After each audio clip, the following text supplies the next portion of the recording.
Hello Chiara, welcome to Tonalité de Femme. It's a pleasure to receive you today. So my first question is about your thesis. Congratulations for this achievement. Which topic did you cover?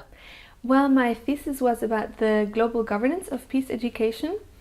I went to research for my thesis in Lebanon, in Beirut, and I spent 3 months there.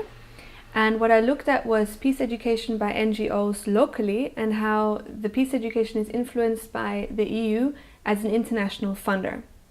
So that was my thesis, and I really enjoyed living in Beirut for 3 months. Chiara, you are in love with Sandra since 1 year now, and this is your first love story with a woman. How did you meet and when did you feel attracted? Well, we met through the studies that we do. We both studied international development studies here in Amsterdam, and I had never been attracted to a woman before. And I met her, and after a few weeks into our program, I realized that I liked her in a different way than other girls. I really liked her, and there was something about her that attracted me like a boy, and I really didn't know what that feeling was at first. And then I realized, wow, like I really like her in that way. But we weren't together for a long time when I liked her, because I knew that she was against being with girls because of her religion.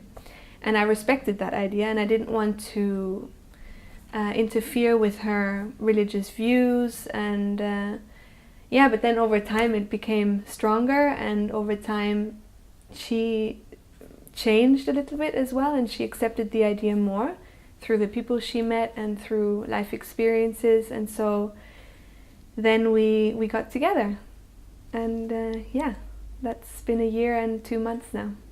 And how did your parents and friends react when you told them about Sandra? Well, very differently. Some friends were very excited, especially our friends here who both knew us in Amsterdam, and then also friends that I have that don't know Sandra, and then some friends that Sandra has that don't know me. Some were really excited, and they were like, wow, that's great, you know, we're so happy for you, and you have such a nice love story, because we had a very nice way of getting together. It was very kind of complicated, and it was in the Syrian desert, and so they liked the story. But we have other friends that are Christian, and also our parents are Christian, and they didn't like this news very much, and I think they're still struggling with it. They accept us and they love us just the same, but it's hard for them to deal with the reality of us being together still. They would rather not that we were together. Yeah. And Chiara, what would you say to a young woman who is feeling attracted by women but is afraid to go further, conditioned by her family, her religion, or the society she's living in?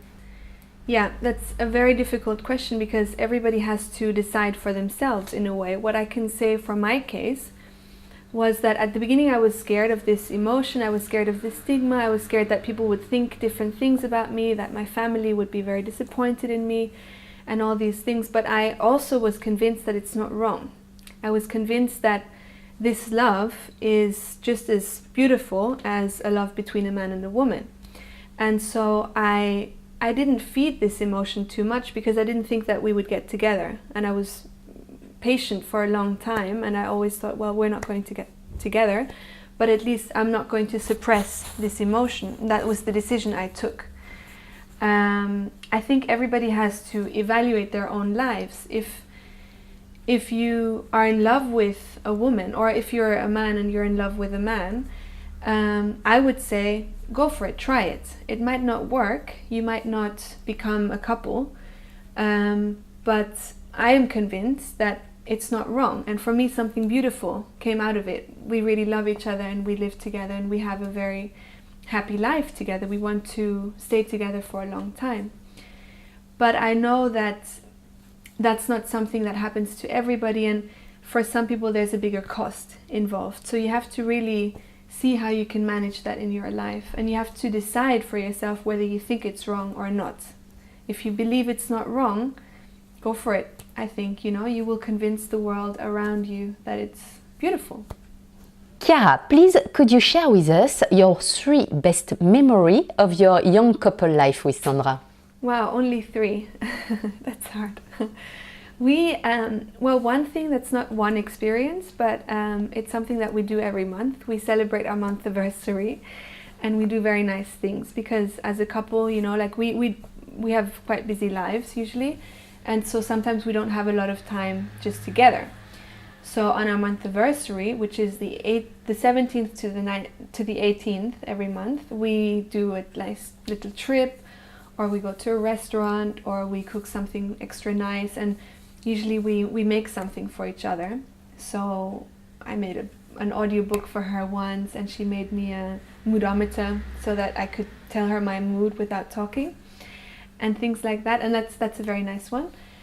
The second one, well, the way we got together is really nice. We talk about that a lot still, and it was just so intense. It was so magical, you know, because we finally realized, wow, this is happening.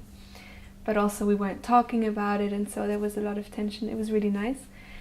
And the third one, I love traveling. Again, that's not an incident, but it's just a state that I like to be in with Sandra. We're really good when we're traveling together. We have the same kind of rhythm, I think, of how long we want to stay in a place or if we want to move on. We're both really flexible, so we can hitchhike or we can take a bus, and we have the same idea about finances. So, you know, it's not one of us is saying, God, that's too expensive or that's too cheap. We have the same idea, and it's really nice to travel with somebody in that way because you have a very relaxed kind of time on your rhythm. So that's what I like. Thank you so much, Chiara. Take care. You're welcome. Thank you.